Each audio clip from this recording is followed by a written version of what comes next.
NSTV ముందుగా వార్తల్లోని ముఖ్యాంశాలు. కోనసీమ తిరుమలగా పేరుగాంచిన వాడపల్లి శ్రీ వెంకటేశ్వర స్వామి వారి దేవస్థానం ఆర్య ధర్మకర్తల పాలక మండలిని ఇటీవల ప్రకటించడం జరిగింది. ఆ కమిటీలో కొత్తపేట ఆర్యవైశ్య సామాజిక వర్గానికి చెందిన తమ్మన సాయి ప్రసాద్కు పాలక మండలి సభ్యునిగా స్థానం దక్కింది. ఆ సందర్భాన్ని పురస్కరించుకుని శనివారం ఉదయం కొత్తపేట ఆర్యవైశ్య సంఘ సభ్యులు 250 మంది పైబడి కళ్యాణ మండపం వద్ద నుండి బైక్ ర్యాలీగా బయలుదేరి శాసనసభ్యులు బండారు సత్యానందరావుని వాడపాలెంలో ఆయన స్వగృహంలో కలిసి శాలువాతో సత్కరించి పూలమాలలు వేసి ఆర్య వైశ్యుల పట్ల ఆయన చూపిన అభిమానానికి కృతజ్ఞతలు తెలిపారు. కోనసీమ తిరుమల వాడపల్లి శ్రీ వెంకటేశ్వర స్వామి వారి యొక్క ఆశీస్సులతో దేవస్థాన పాలక మండలి సభ్యులుగా కొత్తపేట ఆర్య వైశ్య సమాజం తరపున శ్రీ తమ్మన సాయి ప్రసాద్ గారు ట్రస్ట్ బోర్డు సభ్యులుగా నియామకం అవటం హృదయపూర్వకంగా వారిని అభినందిస్తూ ఉంటారు. ఈ వాడపల్లి వెంకటేశ్వర స్వామి వారే ఏరి కోరి తమ్మన సాయి ప్రసాద్ గారిని తన పాలక మండలిలో సభ్యులుగా ఎంపిక చేసుకున్నారని ఎందుకంటే చాలా ఈ ట్రస్ట్ బోర్డు విషయంలో చాలా ఆలస్యమైంది. చాలా రకాలుగా రోజుకో రకమైన పరిణామాలు కూడా వచ్చాయి. రోజుకో రకమైన పరిణామాలు వచ్చినా అంటే ఎవరికి అవకాశం ఉంటుందో ఎవరికి అవకాశం ఉండదో కూడా తెలియని పరిస్థితి. చివరి వరకు కూడా అది ఒక పెద్ద ఉత్కంఠ. ఇక నేను కూడా ఎవరికి మీకు వస్తుంది మీకు రాదు అని చెప్పలేని పరిస్థితి. ఎందుకంటే ఈ సామాజిక వర్గాల కూర్పులో ఇది రాష్ట్ర స్థాయిలో ఈనాడు డైరెక్ట్గా నారా చంద్రబాబు నాయుడు గారే ప్రత్యేకంగా ఈ ట్రస్ట్ బోర్డు విషయంలో వారే ఇక్కడ రాష్ట్ర స్థాయి టెంపుల్గా ప్రభుత్వమే ప్రభుత్వమే నియామకం జరిపింది. అందులో 17 మంది సభ్యుల్లో 7 సభ్యులు మన నియోజకవర్గం కాకుండా అవతల మొత్తం రాష్ట్రంలోనూ తెలంగాణలో కూడా ఒక సభ్యుడికి అవకాశం ఇచ్చారు. వరంగల్ జిల్లా నుంచి ఒంగోలులో ఒకరికి ఇచ్చారు, పాలకొల్లో ఒకరికి ఇచ్చారు, రాచంట్లో ఒకరికి ఇచ్చారు, పాయకరావుపేట ఒకరికి ఇచ్చారు. ఈ విధంగా వివిధ ప్రాంతాల నుంచి కూడా ఎంపిక చేయడం జరిగింది. అందులో మరి తమ్మన సాయి ప్రసాద్ గారు రావడం నాకు కూడా చాలా సంతోషంగా ఉంది. మీ అందరి ఆనందం సంతోషం చూస్తుంటే మరింత రెట్టింపు అవుతూ ఉంది. ఎప్పుడు నాకు అండగా ఎప్పుడు నా కుటుంబ సభ్యులుగా మీరందరూ కూడా నేను రాజకీయాలు వచ్చినప్పటి నుంచి కూడా నా వెనకాల నడిచి నాకు అండగా ఉన్న మీరందరూ కూడా ఎప్పటికీ నా కుటుంబ సభ్యులే. అది ఈ రోజున కోనసీమ తిరుమల మన వాడపల్లి వెంకటేశ్వర సాయి ప్రసాద్ గారు మరి సేవలను విస్తరిస్తారని మరి దేవస్థాన అభివృద్ధికి రండి వస్తారు పాటుపడతారని ఆశిస్తూ ఉన్నాను. ఎందుకంటే చాలా కష్టపడ్డాడు ఆయన. స్వయంగా నేను చూశాను ఎన్నికల్లో కానీ ఇది కానీ ఏదో మెప్పు కోసం ఏదో కొంతమంది చాలామంది ఉంటూ ఉంటాం. ఎందుకంటే సమాజంలో కొంతమంది జస్ట్ ఎదురుగుండా కనపడతారు, వెనకాల పని ఉండదు. కానీ అలా కాకుండా ఇది నా ఎన్నికల్లో చాలా కష్టపడి మొన్న ఎన్డీఏ కూటమి అభ్యర్థిగా నా గెలుపు కోసం అలా అవిరేల కృషి చేశారు. ఇది వారు చేసిన కృషికి గుర్తింపుగానే నేను భావిస్తూ ఉన్నాను. వారికి తెలుగుదేశం పార్టీ కానీ ఎన్డీఏ కూటమి తరఫున కానీ వారికి అవకాశం ఉంటుందనడానికి మన తమ్మన సాయి ప్రసాద్ గారే ఉదాహరణ. ఇంతమంది ఈ రోజున మీరు అందరూ తరలి వచ్చారంటే ఆయన యొక్క వ్యక్తిత్వం, ఆయన ఏ విధంగా కల్మషం లేకుండా అందరితో కలిసిమెలిసి వెళ్ళిపోయి ఒక ఆర్యవైశ్య సంఘం తరఫున కూడా మరి మీ అందరూ పెద్దలతో కానీ యువజన సంఘ సభ్యులతో కానీ చిన్నోళ్ళ పెద్దోళ్ళ అన్ని వాటిలోనూ కూడా పాల్పంచుకునే వ్యక్తి మన తమ్మన సాయి ప్రసాద్ గారు. మరి ఆ వాసవి మాతే కూడా ఇంకా అవకాశం కల్పించింది. ఆ వాసవి మాత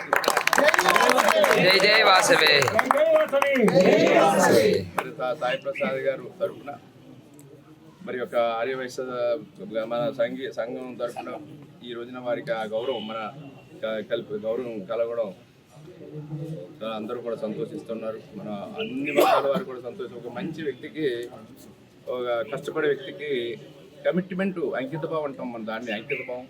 అంకిత భావంతో ఉన్న వ్యక్తికి అవకాశం వచ్చిందని అందరూ భావిస్తూ ఉన్నారు.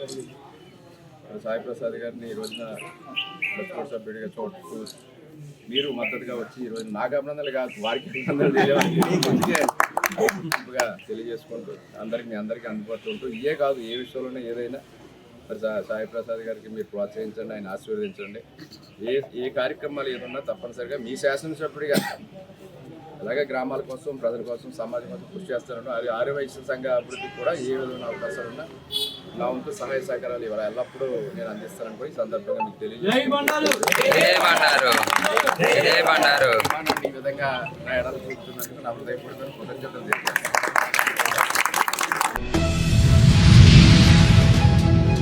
గుంటుపల్లి గ్రామంలో నిర్వహించిన 10వ గ్రాండ్ క్రిస్మస్ ఆరాధన కార్యక్రమం ఘనంగా జరిగింది. ఈ కార్యక్రమంలో దైవజనులు అల్లూరి విశ్వప్రసాద్ క్రిస్మస్ సందేశాన్ని ప్రసారం చేశారు. బ్రదర్ మెగావత్ భీమానాయక్, శ్రీమతి కమలాదేవి దంపతులు మరియు వారి కుటుంబ సభ్యుల సహకారంతో ఈ ఆరాధనా సమావేశం నిర్వహించబడింది. చాలా సంతోషం. ప్రతి సంవత్సరం సెమీ క్రిస్మస్ సందర్భంగా క్రీస్తు ఆగమనం ఒక పండుగగా ప్రపంచం అంతా కూడా చేసుకుంటున్న ఈ పర్వదినాల్లో ఈ పవిత్ర మాసంలో భీమానాయక్ గారి కుటుంబం క్రమం తప్పకుండా 10 సంవత్సరాలుగా ఈ విధంగా ఒక చక్కటి కార్యక్రమాన్ని ఏర్పాటు చేసి ఈ సంవత్సరం మోషే రాజు గారి అల్లుడు అల్లూరి విశ్వప్రసాద్ గారిని తీసుకొచ్చి చక్కటి కార్యక్రమాన్ని జరిపించడమే కాకుండా కాలం పరిపూర్ణమైనప్పుడు దేవుడు తన కుమారుని పంపిననే చక్కటి సందేశాన్ని ఆయన అమెరికా నుంచి వచ్చినప్పటికి కూడా బడలకి లేకుండా మరి దేవుని సేవలో ఆయన అప్పుడు ఈ పవిత్ర కార్యక్రమాన్ని ముందుకు తీసుకెళ్లారు.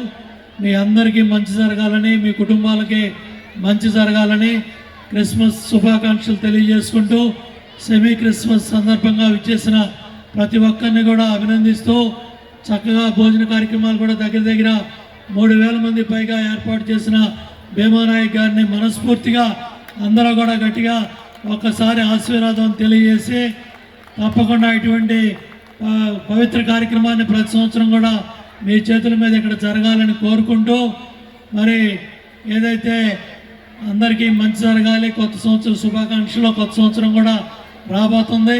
కొత్త సంవత్సరంలో కూడా మీ అందరూ అనుకున్నట్టుగా మీ కుటుంబాలకి మీకు మంచి జరగాలని ఆ దేవుని ఆశీస్సుల్లో మరి కాయ కష్టం చేసుకొని అందరూ కూడా ఈ బైబిల్ పఠనంలో, దేవుడు సేవలో, ఈ బోధనలో అందరూ కూడా సేద తీరుతారు. ఇవాళ భీమానాయక్ గారి కుటుంబం ప్రతి సంవత్సరం కూడా ఇవాళ క్రిస్మస్ పండుగ ఏ విధంగా చేసుకుంటున్నామో వాళ్ళ మనవాళ్ళిద్దరూ కూడా రిషబ్, రియాన్షు, రిషిక్ వాళ్ళకు కూడా జన్మదిన శుభాకాంక్షలు తెలియజేస్తూ happy happy Christmas, happy happy Christmas, happy happy Christmas. Thank you. అందరికీ ధన్యవాదాలు. పూజ్య శ్రీ శ్రీ శ్రీ వేద విద్యానందగిరి స్వామివారు శ్రీ వేద భారతి పీఠ వేద విద్యాలయము బాసరానందు ప్రతి శనివారం శివునికి మహారుద్రాభిషేకం, త్రినాద వ్రతం, గోపూజ, గోహారతి, అన్నదానం చేయుటకు నిర్ణయించినారు. ఇందులో భాగంగా బాసర శ్రీ వేదభారతి పీఠం నందు 13 డిసెంబర్ 2025 శనివారం ప్రదోషకాలం సాయంత్రం 5 గంటలకు మహారుద్రాభిషేకం మరియు త్రినాథ స్వామి వ్రతం మరియు గోపూజ, గోమాతల హారతి నిర్వహించారు.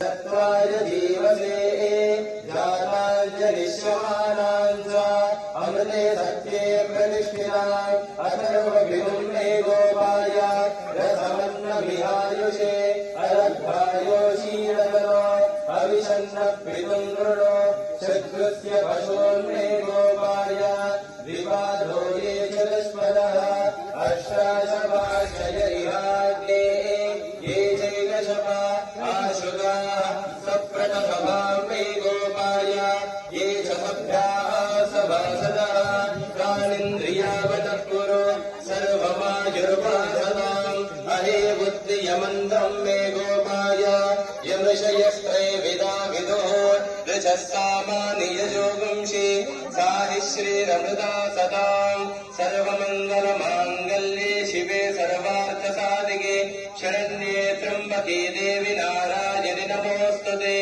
ॐ श्रीगोमात्रे नमः नक्षत्रहारतिं समर्पयामि हर नमः पार्वतीपतये हर हर महादेव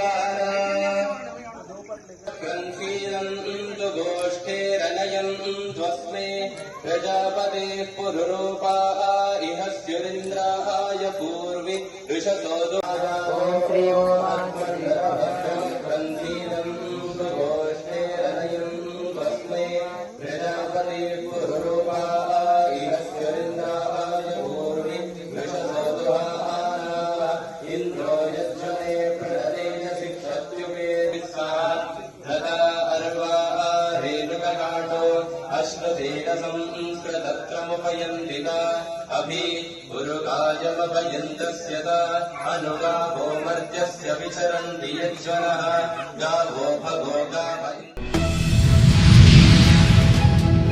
డాక్టర్ బిఆర్ అంబేద్కర్ కోనసీమ జిల్లా ఆత్రేయపురం మండలం ర్యాలీ ప్రపంచ ప్రఖ్యాత ఇంద్రజాలికుడు ప్రముఖ మనస్తత్వవేత్త శ్యామ్ జాదుగర్ మెగా మ్యూజిక్ ఫ్యామిలీ ఆధ్వర్యంలో Shyam advanced physiotherapy and rehabilitation center సౌజన్యంతో స్థానిక మాతృమూర్తి ఆలయం వద్ద పేదలకు పంపిణీ చేయుటకు నూతన క్యాలెండర్ను మడికి ఇంజనీరింగ్ అసిస్టెంట్ బల్లా శ్రీకాంత్ ప్రారంభించారు.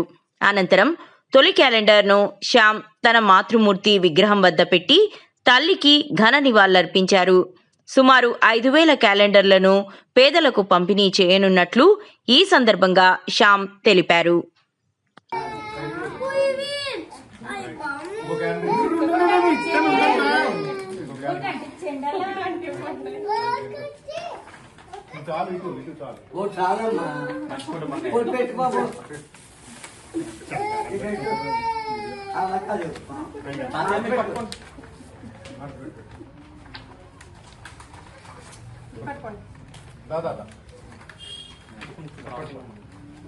మరి వీడియో అయిపోయిందన్న మరి పొడవ కొన్ని నొక్కడే కానీ అవసరం లేదంటున్నా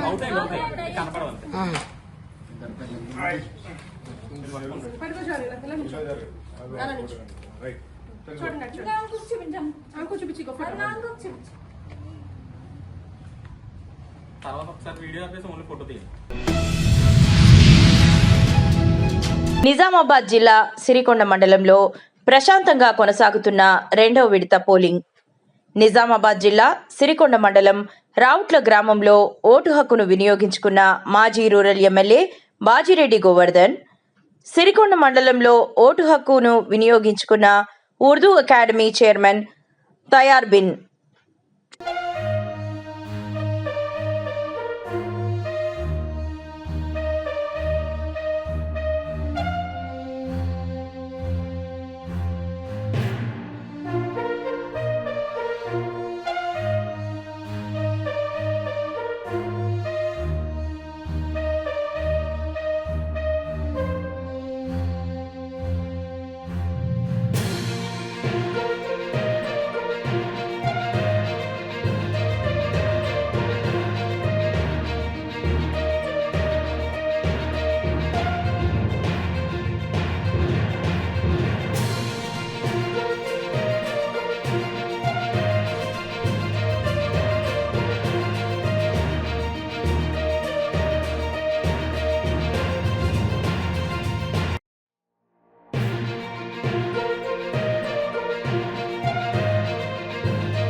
రెండవ దశ గ్రామ పంచాయతీ ఎన్నికలు జరుగుతున్న 5 మండలాల్లోని మానకొండూరు, కేశవపట్నం, తిమ్మాపూర్, గన్నేరువరం మరియు చిగురుమామిడిలోని పలు పోలింగ్ కేంద్రాలను సిపి సందర్శిస్తున్నారు. ఎన్నికల నిర్వహణకు కేటాయించిన సిబ్బంది పనితీరును, పోలింగ్ కేంద్రాల వద్ద ఏర్పాటు చేసిన బందోబస్తు ఏర్పాట్లను ఆయన పర్యవేక్షించారు. ఈ సందర్భంగా ఎన్నికల ప్రక్రియ ప్రశాంతంగా, నిష్పక్షపాతంగా జరిగేలా చూడాలని అధికారులకు, సిబ్బందికి సిపి సూచించారు. ఎన్నికలు జరుగుతున్న ప్రాంతాలలో కట్టుదిట్టమైన భద్రతా చర్యలను తీసుకోవడం, ఎటువంటి అవాంఛనీయ సంఘటనలు జరగకుండా నిరంతరం అప్రమత్తంగా ఉండాలని ఆయన ఆదేశించారు.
చిన్న చింతకుంట మండలం దామగ్నాపురం గ్రామంలో దేవరకద్ర ఎమ్మెల్యే జి మధుసూదన్ రెడ్డి సొంత గ్రామంలో కుటుంబ సమేతంగా ఓటు హక్కు వినియోగించుకున్నారు. జిఎంఆర్ మాట్లాడుతూ స్థానిక సంస్థల ఎన్నికల్లో మొదటి విడతలో కాంగ్రెస్కు స్పష్టమైన ఆతిథ్యం, రెండో విడతలో, మూడవ విడతల్లో కూడా కాంగ్రెస్ సర్పంచ్ అభ్యర్థులు, వార్డు మెంబర్లు గెలవబోతారని తెలియజేశారు. రెండో విడత సర్పంచ్ ఎన్నికలలో భాగంగా ఈరోజు నా నియోజకవర్గంలో 5 మండలాలలో ఎన్నికలు జరుగుతూ ఉన్నాయి. ఇప్పుడే నా సొంత గ్రామంలో నేను ఓటు హక్కును వినియోగించుకోవడం జరిగింది. నేను ప్రజలందరినీ కూడా ఒకటే కోరుతా ఉన్నా, మీరందరూ కూడా ఓటు హక్కును వినియోగించుకొని ఈ ప్రజాప్రభుత్వాన్ని ఆశీర్వదించాలని చెప్పేసి ఈ సందర్భంగా కోరుతా ఉన్నా. మీకు ఇచ్చిన మాట ప్రకారం ఈరోజు ప్రజాప్రభుత్వం ఇందిరమ్మ రాజ్యంలో సంక్షేమ పథకాలు బ్రహ్మాండంగా అమలు చేస్తూ ఉన్నాం. మొన్న మొదటి విడత జరిగిన సర్పంచ్ ఎన్నికల్లో కూడా మెజార్టీ స్థానాలు కాంగ్రెస్ పార్టీ కైవసం చేసుకోవడం జరిగింది. నాకు పూర్తి నమ్మకం, విశ్వాసం ఉంది. రెండో విడతలో జరుగుతున్న సర్పంచ్ ఎన్నికల్లో కూడా భారీ మెజార్టీతో కాంగ్రెస్ పార్టీ తరఫున నిలబడ్డ అభ్యర్థులందరూ కూడా గెలవబోతా ఉన్నారని ఈ సందర్భంగా ఆశాభావం వ్యక్తం చేస్తూ ఉన్నా. ముఖ్యంగా ఈరోజు సంక్షేమ పథకాలకు సంబంధించి ప్రజల్లో సంతోషం వ్యక్తం అవుతూ ఉంది. సన్నబియ్యం కానివ్వండి, ఇందిరమ్మ ఇళ్ళే కానివ్వండి, ఆర్టీసీ బస్సులలో మహిళలకు ఉచిత సౌకర్యం, ముఖ్యంగా ముఖ్యంగా ఈరోజు పండించిన పంటను సకాలంలో కొని 24 అవర్స్లో వాళ్ళకు మద్దతు ధర అమౌంట్ అకౌంట్లో జమ చేయడం జరుగుతూ ఉంది. అదేవిధంగా బోనస్ వేస్తూ ఉన్నాం. మా గౌరవ ముఖ్యమంత్రి రేవంత్ రెడ్డి గారి నేతృత్వంలో ప్రజలందరూ కూడా సంతోషం వ్యక్తం చేస్తూ ఈ ప్రభుత్వాన్ని ఆశీర్వదించడానికి ముందుకు వస్తూ ఉన్నందుకు వాళ్ళందరికీ కూడా నేను ప్రత్యేకంగా ధన్యవాదాలు తెలియజేస్తా ఉన్నా. ఈరోజు మీకు తెలుసు బీఆర్ఎస్ పార్టీ ఎక్కడ కూడా వాళ్ళ మనుగడ కొనసాగుతలేదు. ముఖ్యంగా చాలా ప్రాంతాల్లో నా నియోజకవర్గంలోనే ఇనిషియల్గా నామినేషన్ వేసినప్పుడు మేము బీఆర్ఎస్ పార్టీ అని చెప్తున్న వ్యక్తులు 2 రోజుల తర్వాత మేము బీఆర్ఎస్ పార్టీ కాదు ఇండిపెండెంట్ అని చెప్పుకునే ప్రయత్నం చేస్తున్నారంటే ఆ పార్టీ యొక్క పరిస్థితి ఏందో ఒకసారి ఆలోచన చేయండి.